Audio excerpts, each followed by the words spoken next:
Well, as you know, I've been conducting and sharing with you some ideas from the Psalms and various themes. And the theme this morning has to do with the words of wisdom and advice and counsel that is offered by God to leadership of all kinds. Hear these thoughts. Nearly all men can stand adversity, But if you want to test a man's character, give him power. Abraham Lincoln. Always do right. It will gratify some people and astonish the rest. Mark Twain. Glass, china, reputation are easily cracked and never mended. Ben Franklin. In your majesty, ride forth victoriously in behalf of truth, humility, and righteousness. Let your right hand display awesome deeds. Psalm 45, verse 4. Consider these thoughts.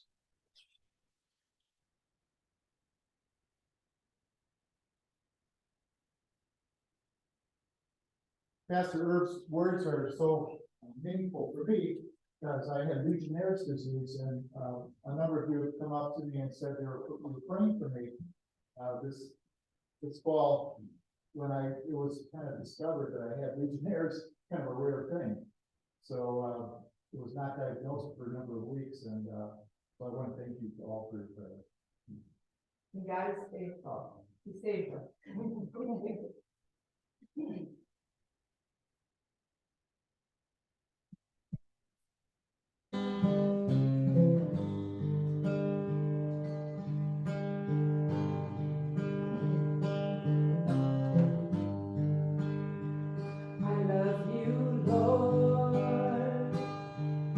Your mercy never fails me. All my days I've been held in your hands.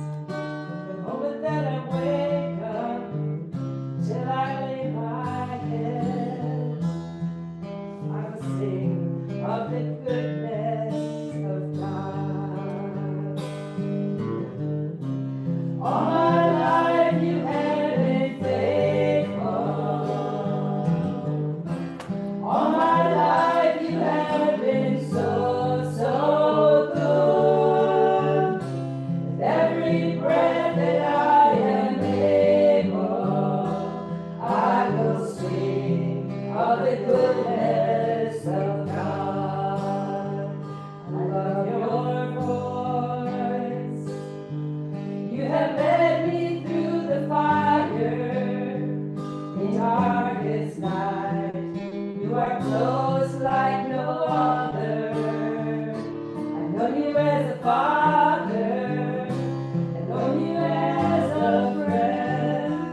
And I have lived in the goodness of God. All my life you have been faithful. All my life you have been so, so good. With every breath that I am able, I will sing of the goodness of God. Your goodness is running after me. Your goodness is running after me. With my life laid down, I surrender now. I give you everything. Your goodness is running after me. All my life you have been faithful.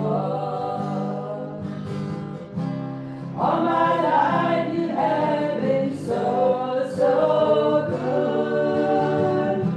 With every breath that I am able, I will sing of the goodness of God.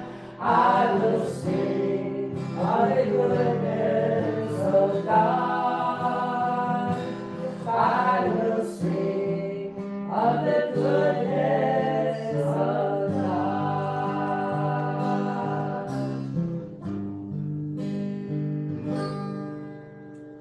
Amen. Amen.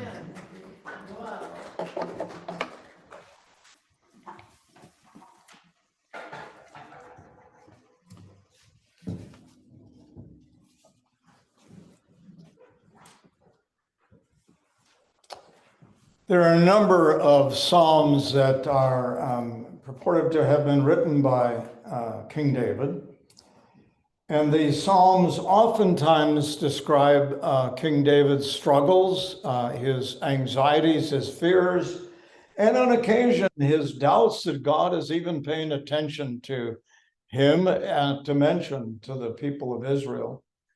And then he becomes aware of the fact that the responsibility he has is to live a faithful life and to respond faithfully to God's call and to his commitment as the king of the people of Israel.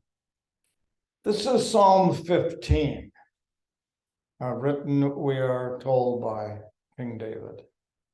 And I've chosen to read it from the Redux version done by my good friend Carla Grosch Miller, who's a United Methodist minister in England. O Lord, who may abide in your tent? That is to say, the place of rest. Who may dwell on your holy hill, the place of flourishing?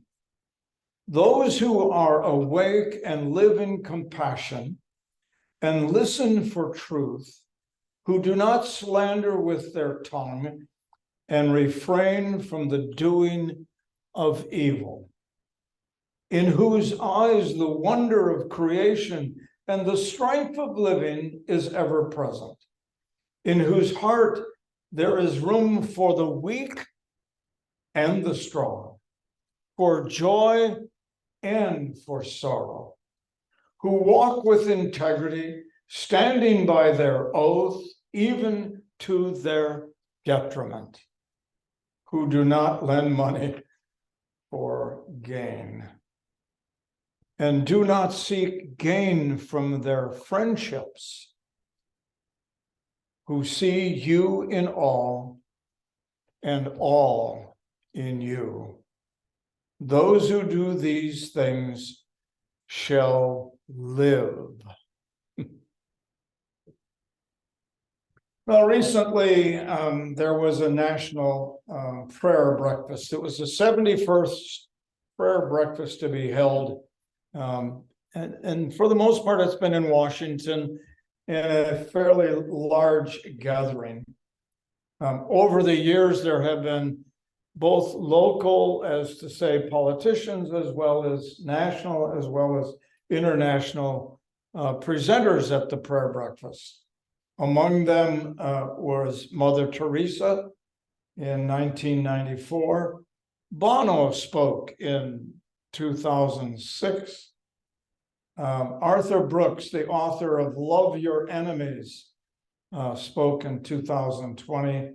And Brian Stevenson, director of Equal Justice Initiative Center, and author of a book that a number of you have read, an excellent book called Just Mercy. More recently, the number of attendees have totaled upwards to 3,500 persons. And among those were politicians, lobbyists, mega donors, military brass, corporate moguls. And in 1918, there was, it was discovered later, a Russian agent, Maria Butina. She was later arrested, convicted, and served 18 months in prison for failing to register as an agent of a foreign government. It's my conclusion that prayers on behalf of the leadership of every element of our society is always in order.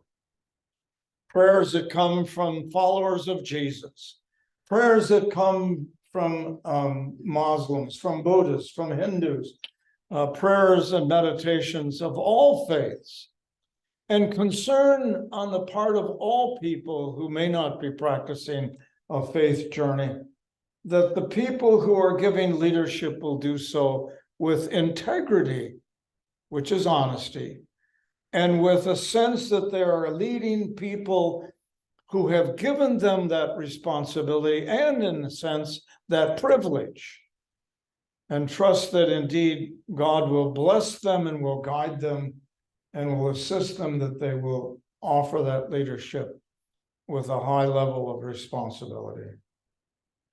I contend that leadership at every level of our society needs our prayers.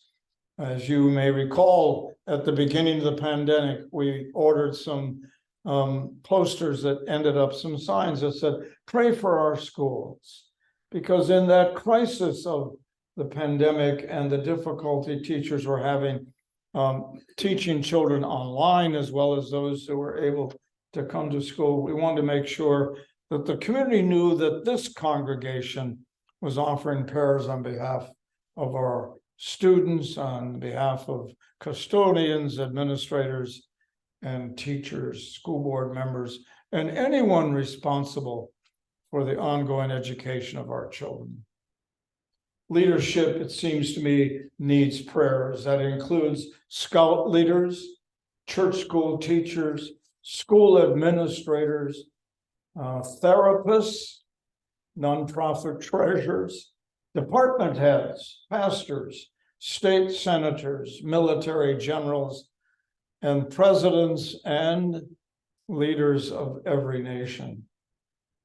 We are, or surely ought to be, appalled when we discover that a pastor has stolen from the church treasury, or a lawyer has used the firm's trust fund for his vacation or jewelry for someone, or a president who has an affair with a intern, or who pays hush money to keep a girlfriend hush and quiet. We ought to be appalled by that. Now, keep in mind, King David was the king of Israel for apparently close to 40 years.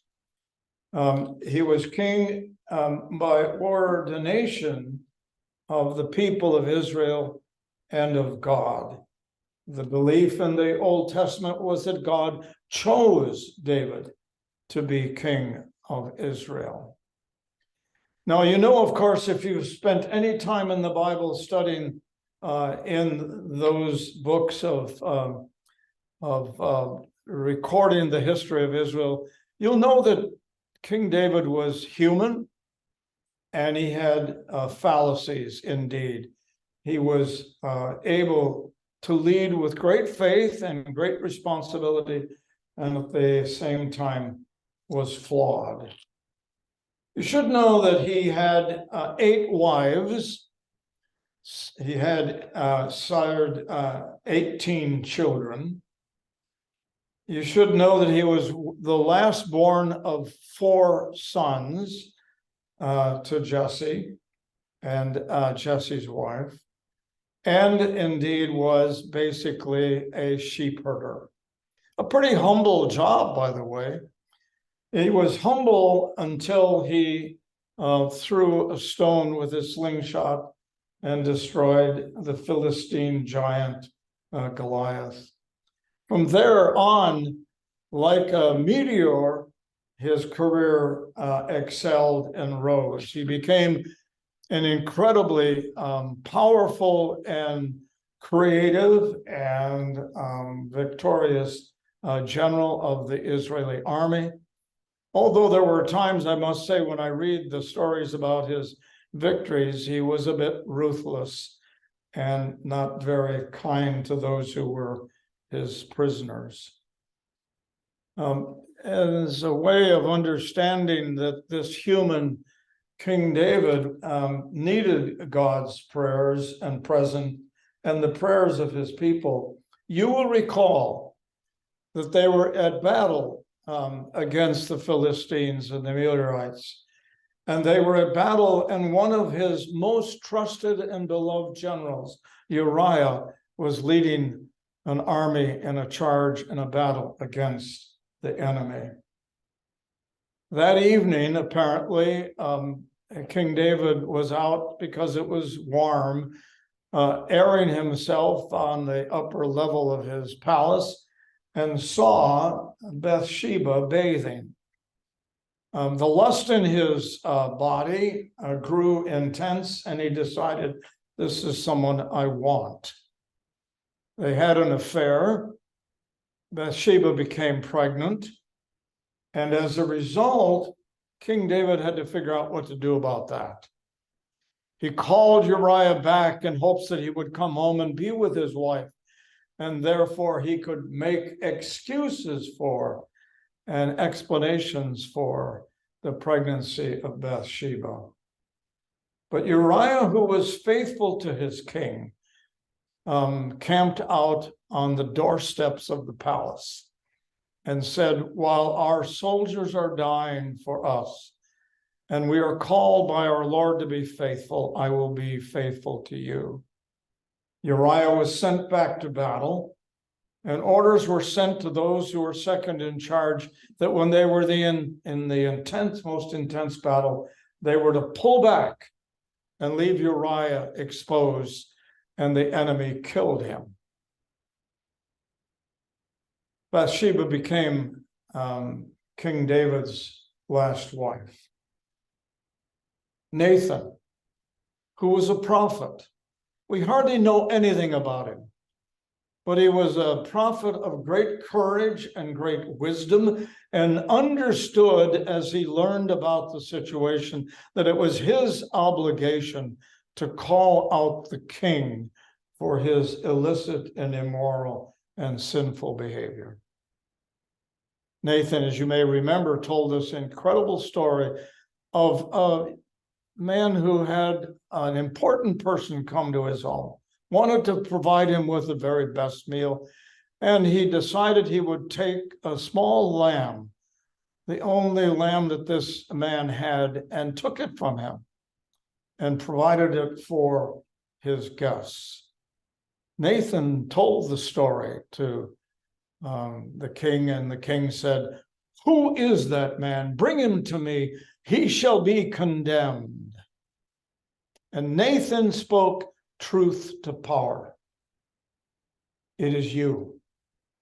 You are the one who have stolen. You are the one who have sinned. You are the one who should be condemned.